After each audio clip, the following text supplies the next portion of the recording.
Hi there, my name is Kay Moon, and I'm a twin flame channel and Western astrologer. Frequently, when I provide live mini readings, participants will ask questions that call forth channeled guidance or will configure information that I've observed in a way that's useful for the collective. What you're about to hear is one of those moments. The question had to do with collective changes coming for women. But the info that I was guided to share was about why women feel so collectively stuck in their relationships with men, in particular, romantically.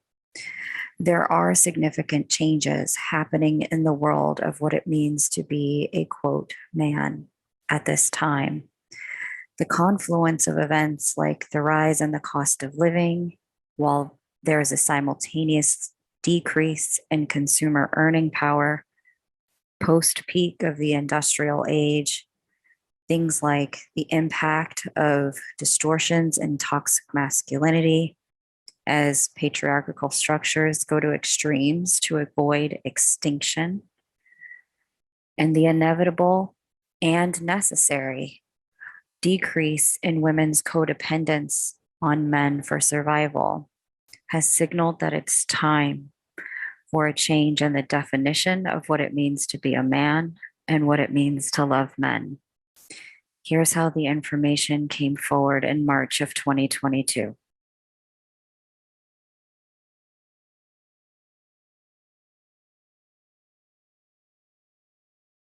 Check the payment apps one last time. And as long as there's no new payments, then I'm done being live. We'll close out. Okay, so Abby says, it says we're both in alignment. Thank you, Kay. Yeah, you're welcome. You're welcome. My pleasure. Good luck. I can't wait to hear about the program you enroll in. You'll have to come back and tell us about it and how you like it. Okay, so the shift in women, excuse me, the shift in women thing is the following. It's actually not, I am not seeing as much of a shift in women astrologically speaking and energetically speaking as I'm actually seeing a shift in men.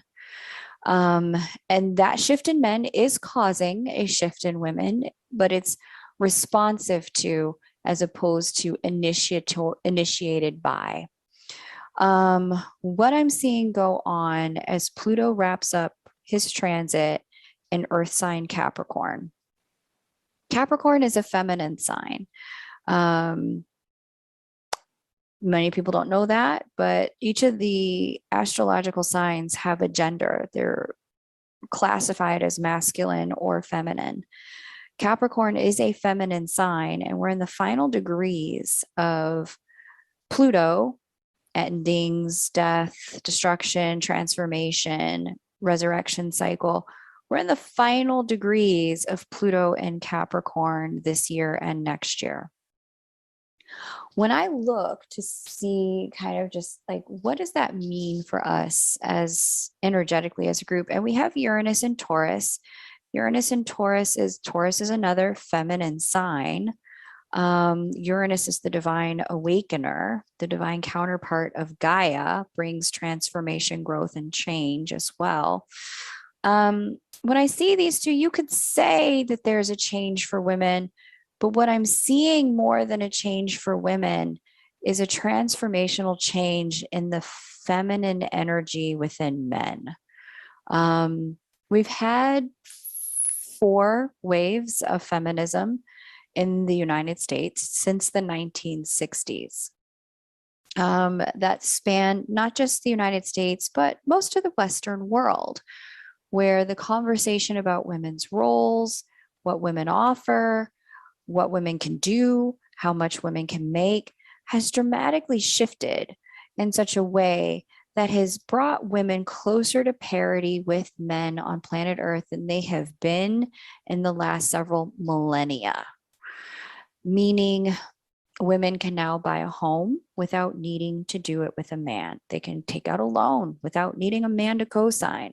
They can buy a car without needing a man to co-sign. They can have children without needing literally a man to deliver sperm. They can go to a sperm bank. Because there's so much independence for women, these four different waves of feminism have placed them in a very different relationship here on planet Earth to men. And it's causing men to start to question, who are we? What are we? And how do we live and respond to women in this new era that they have created for themselves? What's our value? This really started to begin, the changes for men really began in 2018 with the MeToo movement. We had at that time a transit of Jupiter, the expander, through Scorpio, secrets, sex, shadow, transformation. I told the Capricorn that I don't need you for sperm. Okay, it's funny. And so with Jupiter through Scorpio and the Me Too movement, that conversation really put good men, conscious men, most men, it kind of took them aback. Most of the men that you and I know, these are men who would never want to be classified with the likes of a Harvey Weinstein or the likes of a Jeffrey Epstein or the likes of any other sexual predator you could name who would use women's bodies and women's sex in trade for their career advancement. Most of the men you and I know find this appalling. But then they saw on social media how many of their sisters, their daughters, their cousins, their mothers could raise their hand and say, me too. And if there's that many women that they know who have gone through these kinds of experiences, it sent shockwaves through the masculine collective. I'm sure at least each of you had at least one man either apologize to you, check in with you, or even ask you, am I like that? Is that how I am? And this is the beginning. This is the beginning of a much larger conversation of men redefining masculinity by incorporating feminine energy and their feminine constructs into who they are. Because of what we saw happen, the shaming, the public blaming, the public trials, the witch hunts, if so to speak, around this, the exposure and then cancellation of their cousins, their uncles, their brothers, their fathers. What we have on our hands now is a group of men on planet Earth who are actively needing to work to redefine what it means to be a man. Because if being a man in the way that they were raised included intruding on a woman's personal space and personal time and presuming her interest simply because he walked up to her at a bar and paid for a drink, and that could become the kind of thing that could land him in jail or get him his job lost, then there was something missing in the world of how do I be a man in this era where women have put their foot down, that the intrusion upon their space, grace, time, and energy is unwelcomed, that I actually need to wait for invitation, not just presume my welcome. It's causing a lot of the men that we all know to start to ask themselves, what does it mean to be a man in this new era? And unlike what we saw with the first wave of feminism, it was a different moment and a different time, because women as a group were oppressed. And when you have a very oppressed group of people, oppressed class of people, you do get singular voices that can kind of rise up as rallying cries, as the redefinition of where we're headed. You may not agree with everything they say, but they certainly kind of spark cataclysmic conversation that shifts the direction of what happens next. With men, we have a few podcasters. We've got a couple of bloggers. We have one or two guys who may do a conversation about it in the larger context of things that they're doing on YouTube. But we haven't seen it yet. It's coming, I believe. We haven't seen it yet, a full on kind of several different men taking on philosophically the conversation of what it means to be a man in the 2020s, post MeToo, post 4 waves of feminism, post women not needing men in the same way. We have yet to see kind of cohesive conversation around masculinity start to occur in a way that's empowering and clear for men. And so all of that to say, some of the changes that women are experiencing at this time has a lot to do with backing up and making space to allow men to decide how they are going to be men from here forward. We've told them what we will not have certain things anymore. We're just not doing that anymore. And publicly, they are not going to be allowed to get away with those ways of being men that the old guard, Capricorn, allowed them to do. All of that to say, because that's the case, we're at a crossroads. We're at a crossroads. Men are at a crossroads and women are at a crossroads when it comes to men. They need to decide for themselves, just like white people can't tell Black people how to be Black or Asian people how to be Asian. Men can't tell women how to be women. We can't tell men how they need to be men. We can tell them how we would like to be treated, but it's up to them to decide and redefine masculinity at this point in human history. What does it look like? What does it sound like? What does a good man do when he wants to ask a woman out? When and where are appropriate spaces to make an invitation for a woman? What are the ways we treat women at work when we're attracted to them? How do we treat them? How do we interact with them? Is there a place for attraction in the social circle when the social circle overlaps with the work circle? How do we navigate that as men who love and appreciate women? The redefinition is about to be real. And the only thing we've really kind of seen from a voice perspective as that's kind of movement wise cohesive is unfortunately this kind of men going their own way movement, where it's all about, women are only there and good for sex. We don't associate or affiliate with women for any other purpose. That kind of conversation. And listen, if you go back to the 60s and the 70s, there were plenty of women who also said men were only good for the sperm.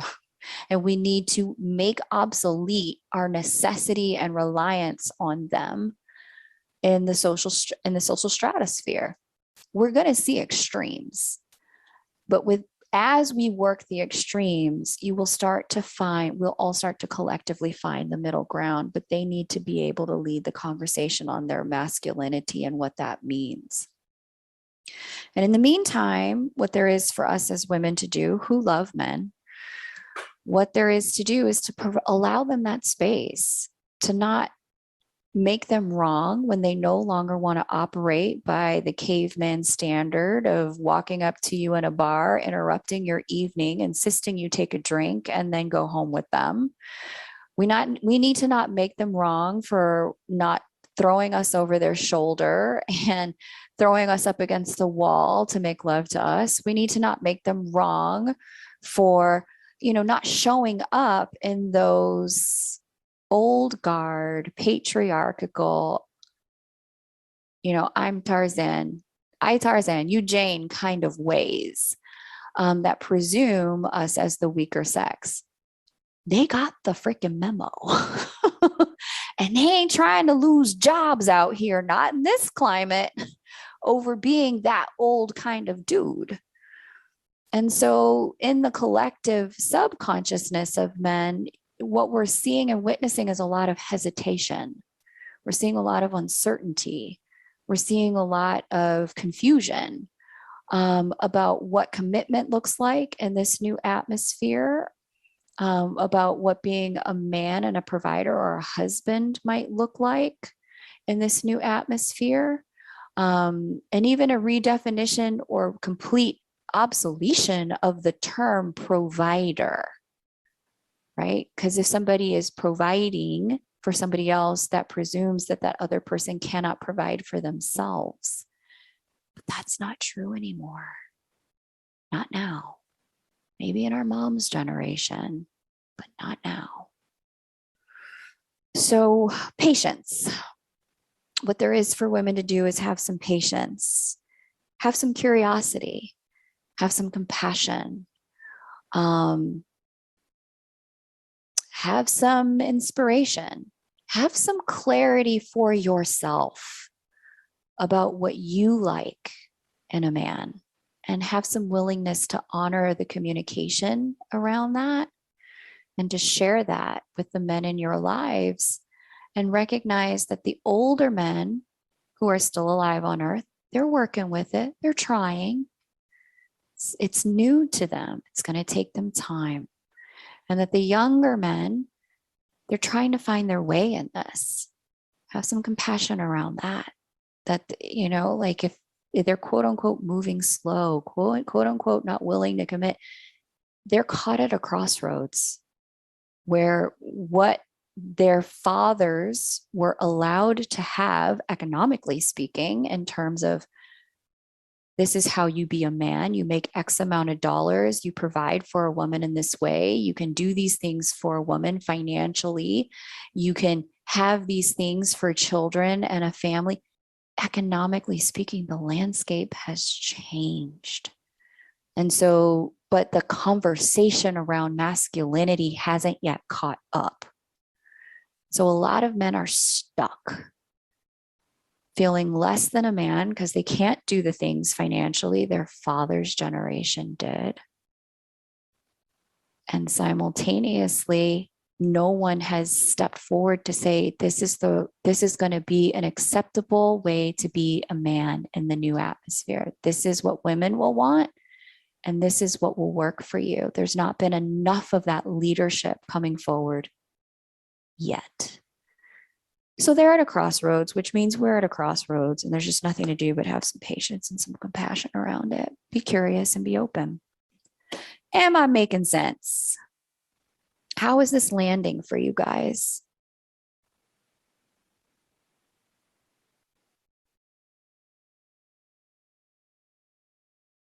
Did I say something that resonated, that struck you as clarity? Did anybody get a light bulb here? Kylie, that's what I have for the conversation around women. You asked me, is there something happened that's shifting for women? And the answer is, yeah, men are shifting. That's what's shifting for women. The definition of masculinity is shifting. That's what's shifting.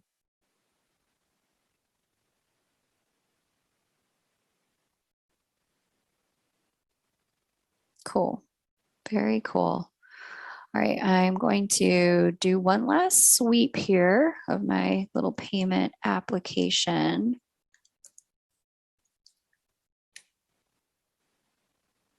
So they're at a crossroads, which means we're at a crossroads, and there's just nothing to do but have some patience and some compassion around it. Be curious and be open. Am I making sense? How is this landing for you guys?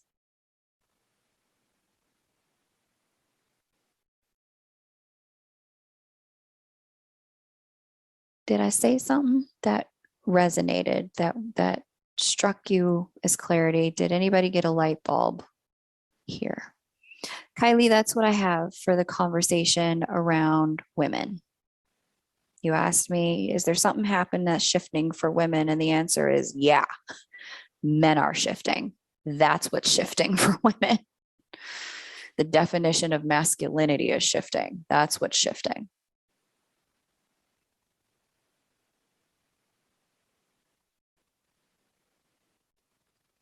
Cool. Very cool. All right, I'm going to do one last sweep here of my little payment application.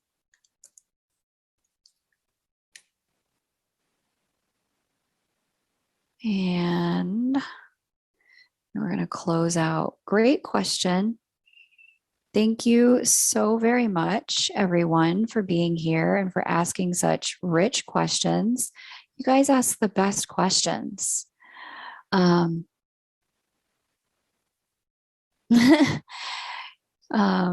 was wondering, wow, yes, makes sense. Went straight to my head. Crown is on. Thank you, Kay. Very good. AL, it's landing. My light bulbs are lit. Awesome, AL. Have you listened to Justin Baldoni Man Enough podcast? No, but I would love to check him out, Abby. Like I said, there's a few guys out here with some podcasts. Man Enough, Justin Baldoni. Awesome. I appreciate you sharing him with me. Because, you know, like Justin may emerge as like,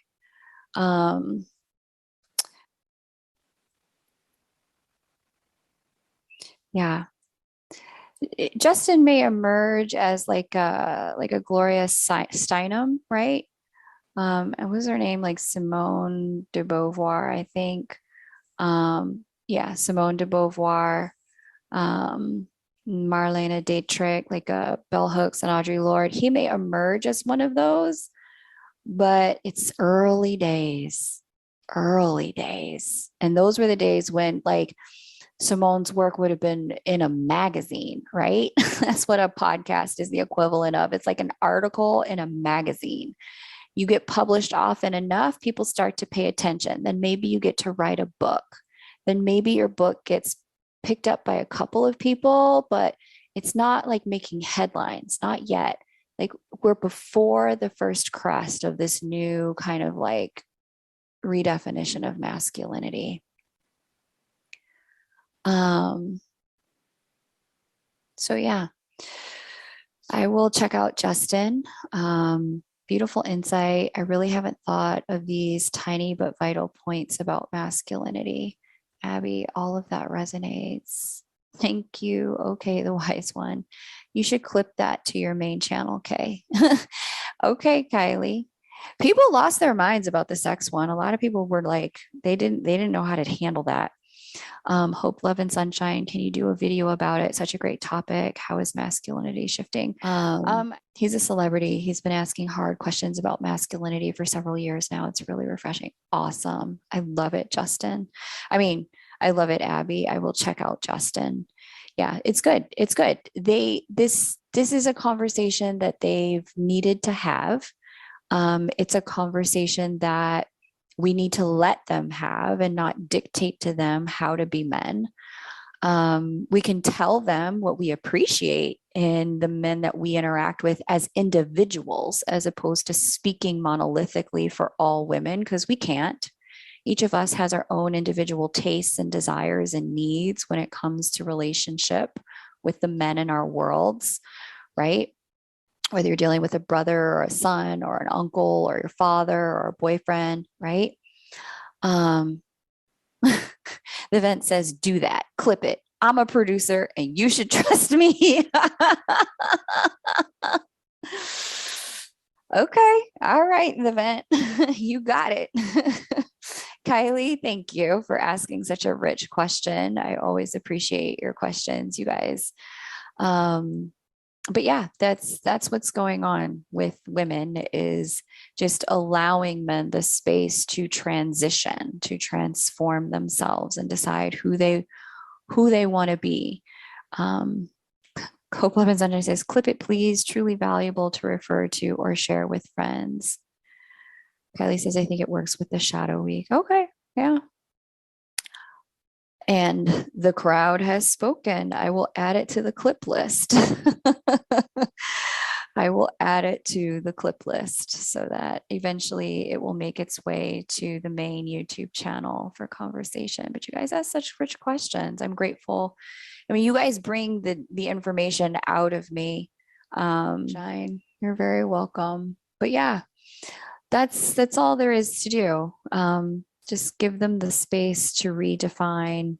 Um, and like, as long as they're not coming out like violent against women and completely like anti-women and like, no, we don't need each other. You guys suck and we're the best. Like, as long as it's not that, like, we need to be prepared for and anything kind of goes while they sort this, while they work through this. We're going to see men doing all kinds of shit as men going forward.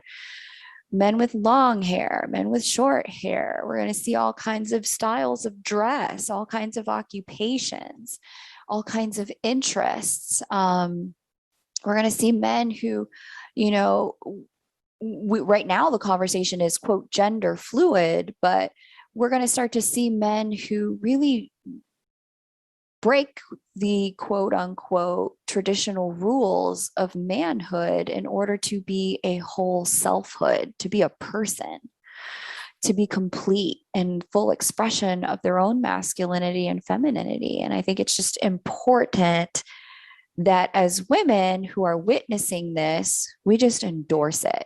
We give them permission to be all of themselves and remind ourselves that it's not for us to dictate how someone else bees themselves. Whether it's a man or a woman, it is just not for us to dictate. You get to be your you in whatever way your soul song says you be. And men collectively as a group, there's going to be so many different types of men that come out of this, just like out of feminism. There were so many types of women that we saw coming to the forefront to express themselves and be heard and participate in life. We are going to see that too for men and need to just be willing to celebrate that with them as well. Cool. Awesome. Great advice, Kay. We have to give them the space to grow and learn and then genuinely accept them as they do. That's right. Just like we want them to do for us, right?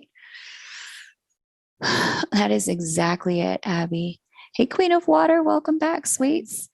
Kylie asked the question, what did she say? What's changing for women? She said, I can feel something for women collectively is changing. What is it? And can you see it astrologically? And then I said, oh, okay, well, let's talk about it. And I explained that what I'm seeing isn't necessarily a change for women, it's a change in men at this time and for men, and what that looks like and why, and how we can be supportive to that, and why that feels like such a shift to us, and why things feel so kind of, we're in such an unusual time period between men and women. I was just seeing, I don't know what it's like there in Australia, Queen of Water, but I was just seeing us some data released here in the States that in American history, we are currently experiencing the lowest birth rate and the lowest marriage rate that we've ever seen in the United States history. I think it's ever. It might be in the last over 100 or 200 years, but I'm pretty sure it's ever. That we've never seen marriage rates be so low and birth rates be so low.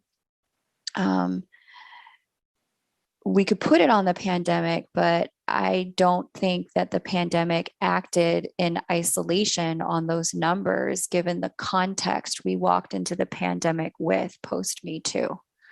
And where men are really at in terms of this conversation about, well, what does it mean to be a husband? What is required of me to commit? What am I actually committing to, given that this looks nothing like the landscape in which I was raised and what my father provided or did not provide based on the definitions of masculinity in days gone by. So I think that has a lot to do with it. So, yeah, hopefully that message was delivered in a way that provided some clarity and compassion and illumination for what you're seeing from men on the whole. While there is no one right answer on this for anyone, the point is that what we've considered an essential identity is changing. And so, too, are our ways of relating to these monolithic and prescribed ways of being. But I'm curious, what do you think? Are you noticing these changes? And what else do you think is causing them? And if you're a man, cis, trans, or otherwise, how do you define masculinity and manhood for yourself? I'd love to hear your thoughts in the comments below. Thanks for listening.